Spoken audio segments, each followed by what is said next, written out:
헬렌 켈러가 이런 말을 했습니다.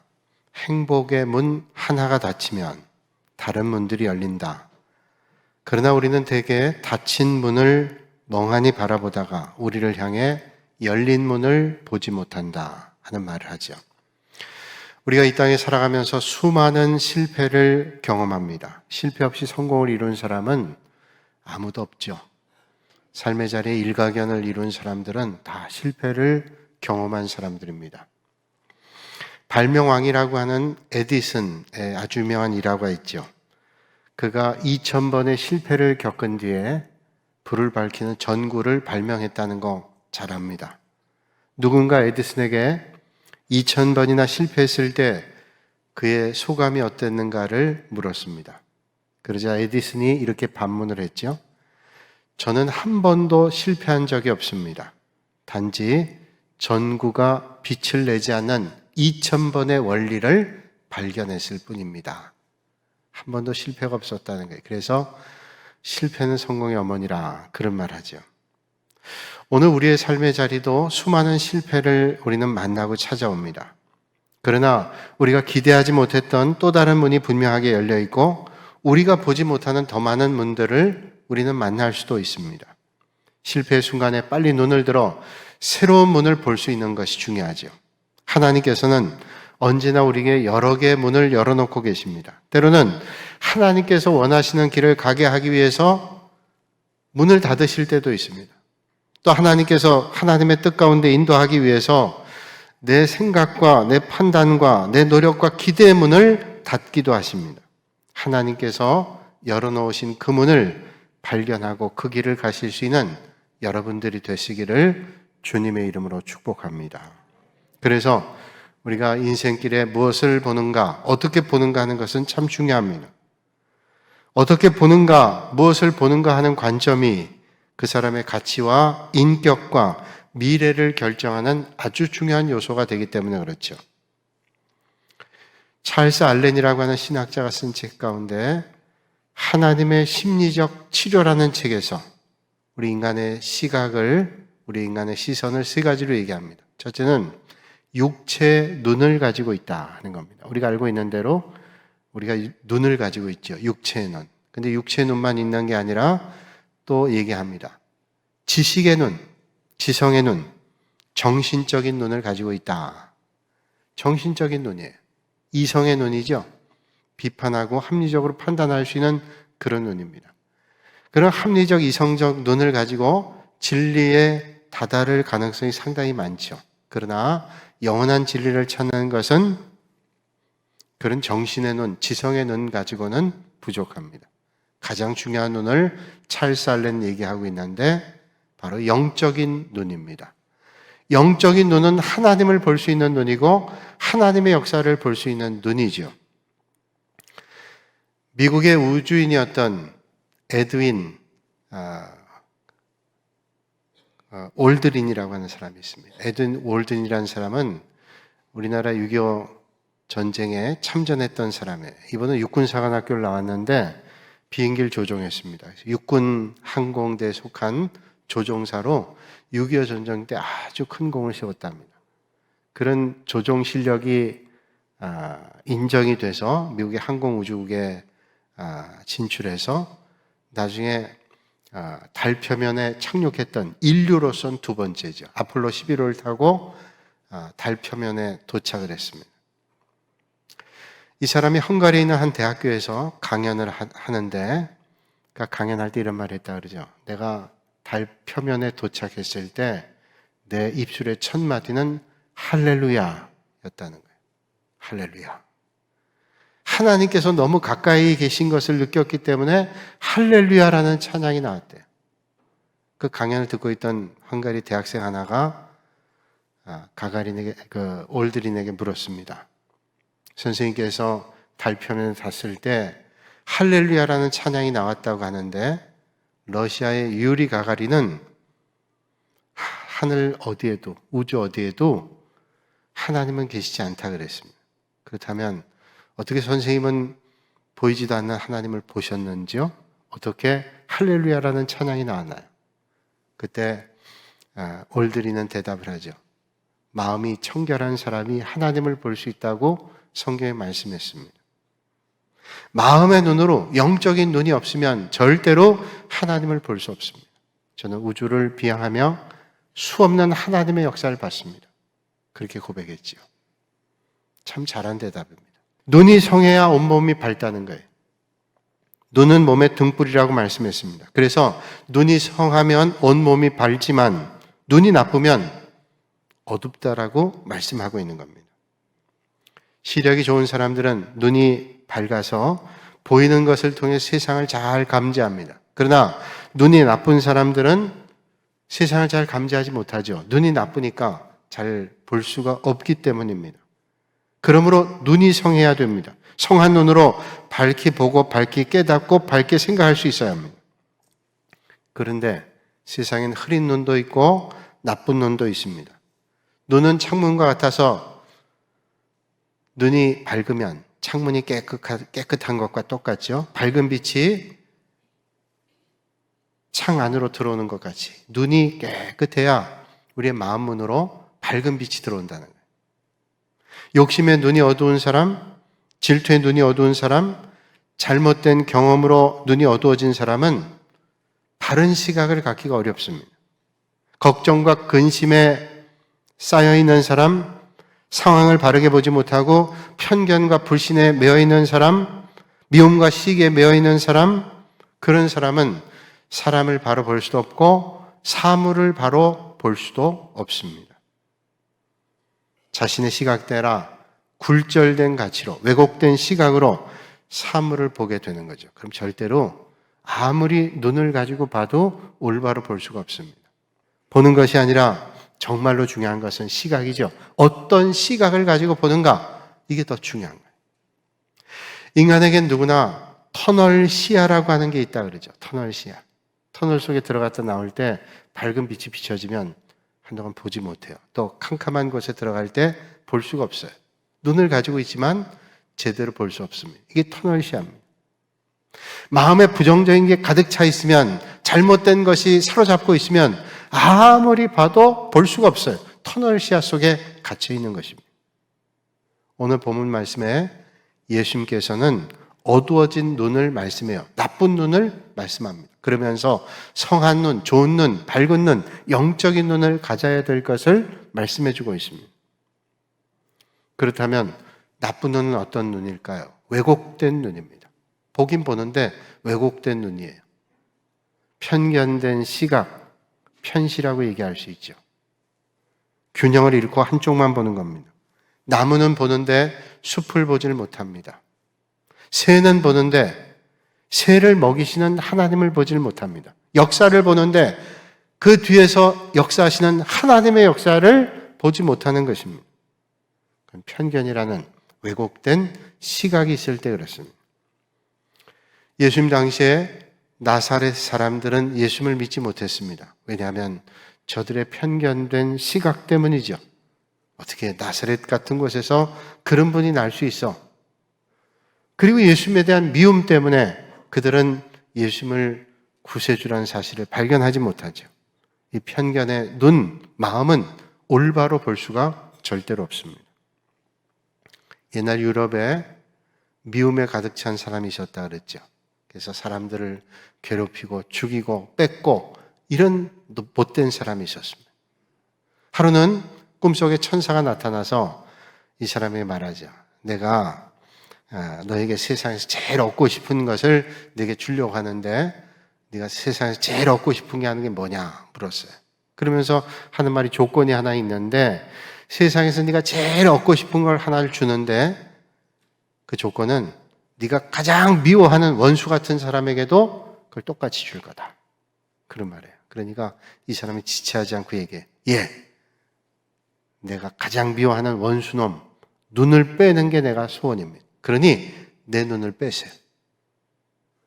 자기가 똑같은 일을 얻게 한다니까 자기 눈을 빼라는 거예요. 아니 축복된 말도 있고 복된 일들이 많은데 자기 눈을 빼라는 게 원수의 눈을 빼고 싶다.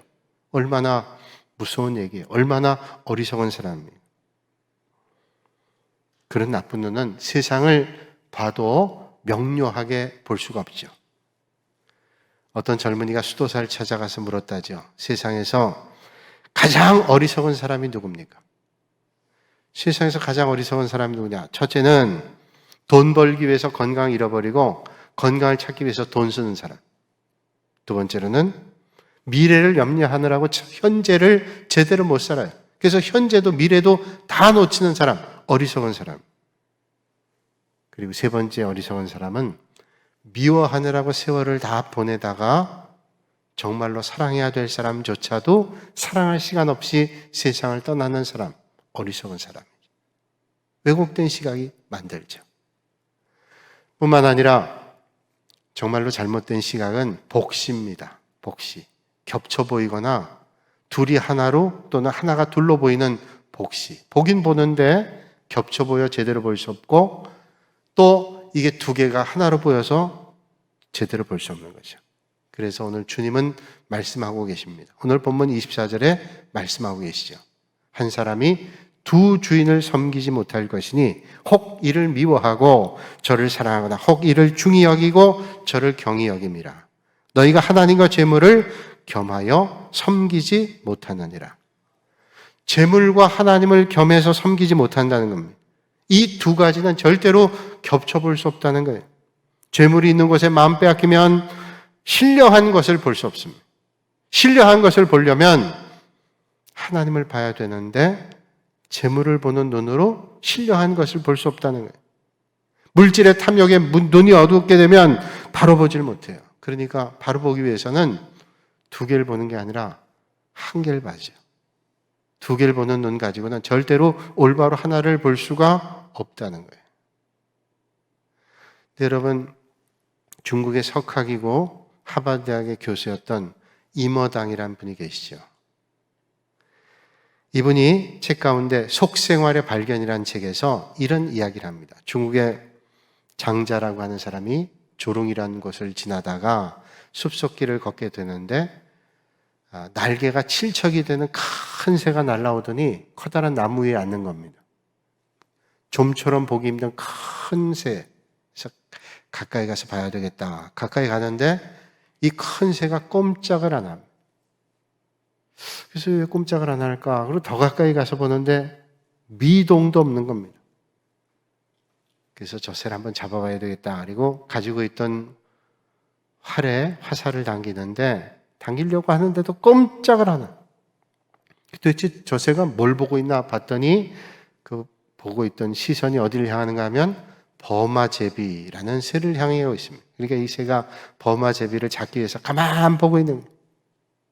근데 버마제비를 봤는데 버마제비도 지금 큰 새가 자기를 잡으려고 하는데도 꼼짝을 안 하고 있는 거예요. 버마제비는 뭘 보고 있나 봤더니 매미를 보고 있습니다. 매미 잡아먹겠다고.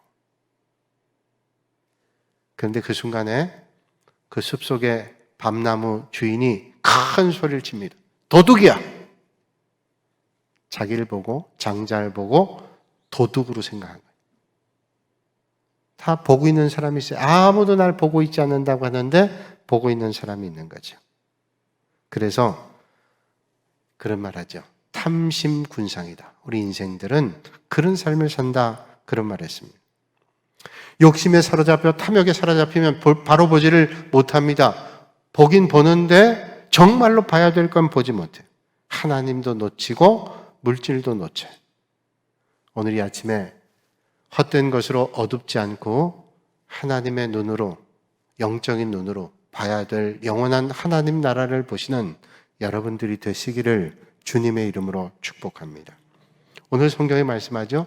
눈이 성하면 그렇게 말씀해요. 눈은 몸의 등불이니 그러므로 내 눈이 성하면 온 몸이 밝을 것이요. 이렇게 말씀해요. 눈이 성하다는 말은 헬라어로 아폴로스란 말인데 이 눈이 성하다는 말의 원뜻은 잘 조정된, 초점이 맞추어진 눈을 말하는 겁니다. 잘 조정된. 눈 조리개가 초점에 잘 조정된 거고 초점이 잘 맞추어진 거예요. 이게 바로 아폴로스라는 눈이 성한 거예요. 눈이 성한 거는 봐야 될 곳에 초점을 맞추고 보는 겁니다. 쓸데없는 거 다 보는 거 아니에요. 초점을 맞추고 봐야 될 걸 보는 것이 아폴로스요. 초점이 맞춰진 거예요. 깨끗한 시력일 뿐만 아니라 단순하고 순수해서 초점에 맞추어져야 됩니다. 초점이 흐려지면 봐도 소용이 없습니다. 우리 마음의 영혼에 초점을 맞춰야 됩니다. 더블 포커스가 아니라 싱글 포커스, 초점을 맞춰야 명료하게 목표점을 볼 수가 있습니다. 그런데 눈이 흐려지면, 우리의 영혼이 눈이 어두워지면 하나님과 물질 혼동해요. 하나님을 물질로 보고 물질을 하나님으로 봅니다. 얼마나 큰 문제예요. 하나님을 하나님으로 봐야 되고 물질을 물질로 봐야 되는데, 이게 더블 포커스가 되면 하나님이 물질인 줄 알고 물질을 숭배해요. 물질이 하나님인 줄 알고 착각을 합니다. 올바로 보지를 못하기 때문에 헛된 길을 가는 거예요. 그래서 오늘 주님이 하나님과 재물 두 주인을 섬길 수 없다고 말씀하고 있습니다. 눈이 어두워서 하나님을 물질로 보고 물질을 하나님을 보면 나중에 물질을 하나님처럼 경배하고 사랑하는 사람 됩니다. 자기도 모르게 물질의 노예가 되는 거예요. 사랑하는 여러분, 그러므로 오늘 이 아침에 성령께서 우리의 마음을 밝은 빛으로 비춰주셔서 나쁜 눈은 아니라 성한 눈이 되실 수 있기를 주님의 이름으로 축복합니다. 프랑스의 장폴 카우프만이라고 하는 기자가 있었는데 베이루트에 억류가 됐어요. 3년 동안 억류가 됐습니다. 1988년 5월 4일에 3년 만에 풀려나왔어요. 많은 기자들이 베이루트에 억류됐던 이 장폴 카우프만 기자에게 물었습니다. 이제 드디어 그렇게 간절했던 프랑스에 돌아왔습니다. 가장 인상 깊은 게 뭡니까? 라고 물어요. 그러자 장폴 카우프만이 대답하죠. 대수롭지 않은 일들이 우리가 생각하는 것보다 더 중요하다는 것을 발견했습니다. 지금 파리에 있는 전화번호, 모든 전화번호 앞에는 사자가 붙습니다. 아마 지역번호가 사자인가. 이 사자를 넣고 전화를 걸 수 있는 게 얼마나 감사해요. 그전에는 무심코 다이얼을 돌렸는데 이제 사자를 넣고 걸 수 있다는 게 너무 감사해요. 대수롭지 않은 일이에요. 거기 살 땐 못 느꼈던 일입니다. 그런데 3년 동안 억류됐다. 언제 죽을지 모른다는 그 삶의 자리에 있다가 살아 돌아와 파리에 와보니 너무 감사하더라. 갇혀있는 동안 어떤 책을 읽었냐고 물었어요. 힘든 삶이지만 성경을 많이 읽었다고. 그리고 샤르트르의 자유의 길, 그리고 톨스토이의 전쟁과 평화를 읽었습니다. 그래요. 마지막으로 묻습니다. 인질 생활하면서 달라진 태도가 없습니까? 그러자 장폴 카프만 기자가 대답을 하죠. 예, 겉으로는 변한 게 하나도 없죠. 그러나 내겐 모든 것이 달라졌습니다. 나는 아스팔트에서 떨어지는 비, 그 냄새를 맡는 게 너무 좋고요. 그리고 숲속에 나뭇잎에 붙었다 떨어지면서 나는 새 소리, 나무잎 소리가 제 귀에 들립니다. 그리고 가로수 사이에 비춰지는 새벽 안개, 그게 저에게 너무도 인상 깊게 다가옵니다. 그 전에도 똑같았어요. 가로수 새벽길 봤습니다. 또 새 나뭇잎에 부딪힌 소리도 들었어요. 그리고 파리의 도시에서 떨어지는 빗소리의 소리뿐 아니라 냄새도 맡았습니다. 그런데 지금은 다릅니다. 파리는 어제나 오늘이나 변한 게 하나도 없습니다. 그러나 나에겐 변하지 않은 게 하나도 없습니다. 파리는 변하지 않은 것 같지만 나에겐 변하지 않은 게 하나도 없어요. 왜냐? 내 시각이 바뀌었기 때문에. 여러분, 믿음 생활이라는 게 뭘까요? 믿음 생활이 믿지 않던 사람이 예수 그리스도를 믿어요. 이게 믿음 생활이죠. 그것은 뭘까요? 그것은 믿음으로 시각이 교정되어 살아가는 거예요. 시각이 바뀌는 거예요. 그전에는 하나님을 모르는 삶이었어요. 그런데 이제 주님을 만난 다음에 삶을 감격으로, 떨림으로, 놀라움으로, 하나님의 은혜로 받아들이는 삶으로 바뀌어지는 거죠. 여러분, 세상이 달라지길 원하시나요? 그렇다면 내 감각의 눈, 영적인 눈, 내 시각이 바로 돼야 됩니다. 새로워지려면 바르게 보는 눈이 있어야 돼요. 그래도 여러분, 영적인 눈으로 세상을 보고 하나님의 역사를 볼 수 있는 것이죠. 눈이 흐려지면 만사가 잘못됩니다. 아무리 힘써도 소용이 없어요.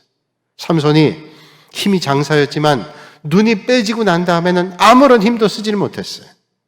눈이 어두우면 힘도, 물질도, 권세도 아무런 소용없습니다. 하나님 주시는 영의 눈을 가지고 하나님의 역사를, 하나님의 은혜를 만나시는 여러분들이 되시기를 주님의 이름으로 축복합니다. 사랑하는 여러분, 우리가 이 땅에 살면서 어떤 눈보다도 성한 눈, 심령의 눈이 밝아지실 수 있길 바랍니다. 부디 영적인 시각으로 주님의 신령한 세계를 보고 누리시는 여러분들이 되시길 바랍니다. 어제 말씀 준비하면서 이런 분의 고백을 책에서 봤습니다. 박승일이라고 하는 분인데 옛날에 프로농구 선수였고 프로농구팀의 코치이기도 했어요. 근데 이분이 루게릭 병에 걸려서 오랫동안을 병상에 있습니다. 모든 게 마비돼요. 나중에는 호흡하는 기능까지 마비된다. 그럼 죽는답니다. 이분이 오랜 세월 동안 그렇게 루게릭 병에 걸렸는데 그전엔 농구선수 키가 202cm예요. 2m가 높아요. 농구선수 키 크면 좋죠. 그런데 선수 시절에는 그렇게 아주 뛰어나진 못했는데 선수 생활 끝나고 미국에 유학 가서 공부하고 미국의 고등학교에 코치로 한 2년 동안 있다가 한국의 프로팀 현대모비스 그 당시에 오토몬스라는 팀의 감독이 이 사람을 코치로 받았어요. 스카우트했어요. 그래서 최연소로 31살에 이 현대모비스 오토몬스의 코치가 됐어요. 최연소 코치가 지금 기록되어 있어요. 근데 이분이 코치를 한 지 얼마 안 돼요. 한 게임만 딱 출장하고 루게릭병이 발병해서 2002년도에는 발병하고 1년 뒤에는 휠체어에 그리고 20개월 뒤에는 침상에 넣어서 꼼짝 못하고요. 움직일 수 있는 것이라고는 눈동자밖에. 그것도 40도. 눈동자 40도밖에 움직이지 못하는 그런 병에 걸렸습니다. 얼마나 많은 고통과 괴로움이 있었겠어요. 사람과 소통할 수 있는 건 눈동자밖에 없어요. 그것도 40도 움직이는 거예요. 그에 가까운 친구가 그의 소통의 도구가 되어줘서 이렇게 글자판을 보여주면 눈동자로 표시하는 거예요. 그러면 그걸로 소통하는 겁니다. 그래서 기억, 니은, 디귿, 리을 하면 눈동자 가는 곳에 그걸 표시해서 이거냐? 그럼 맞다 그러면 그걸로 소통하는 거예요. 얼마나 힘겨운 삶이겠어요. 그의 책에서 이런 말을 했어요. 하나님, 눈동자를 굴릴 수 있는 힘만이라도 남겨주십시오. 더는 앗아가지 말아주세요. 이 눈동자마저도 멈추면 나는 이제 세상과 완전히 단절됩니다. 근데 이분이 귀한 거는 그런 어려움 가운데 있지만 루게릭병, 이 병에 걸린 사람들에 대해서 어떻게 도울까를 활동하고 있어요. 눈동자 40도밖에 움직이지 못하는. 그의 책에는 그의 고통을 이렇게 얘기합니다. 여름엔 모기가 내가 보는 앞에서 당당하게 내 피를 포식해도 불난집 구경하듯 바라만 볼 수밖에 없었다. 그렇게 꼼짝 못한. 그러나 절망하지 않아요. 하나님, 제 눈동자만은 앗아가지 마세요. 그걸 가지고 세상과 소통하는 거예요. 눈꺼풀만으로 소통할 수밖에 없는 인생. 그럼에도 절망하지 않고 자기와 똑같은 병을 앓고 있는 사람들을 위해서 그는 애쓰고 있어요. 어떻게 그럴 수 있을까요? 사랑하는 여러분, 아무리 육신의 눈이 밝아도 영적인 눈이 어두워 헛된 인생 사는 게 아니라 하나님 주시는 영적인 눈 가지고, 성한 눈 가지고, 복된 눈, 믿음의 눈 가지고 하나님의 역사를 받고 누리시는 정말로 복 있는 여러분들이 되시기를 주님의 이름으로 축복합니다.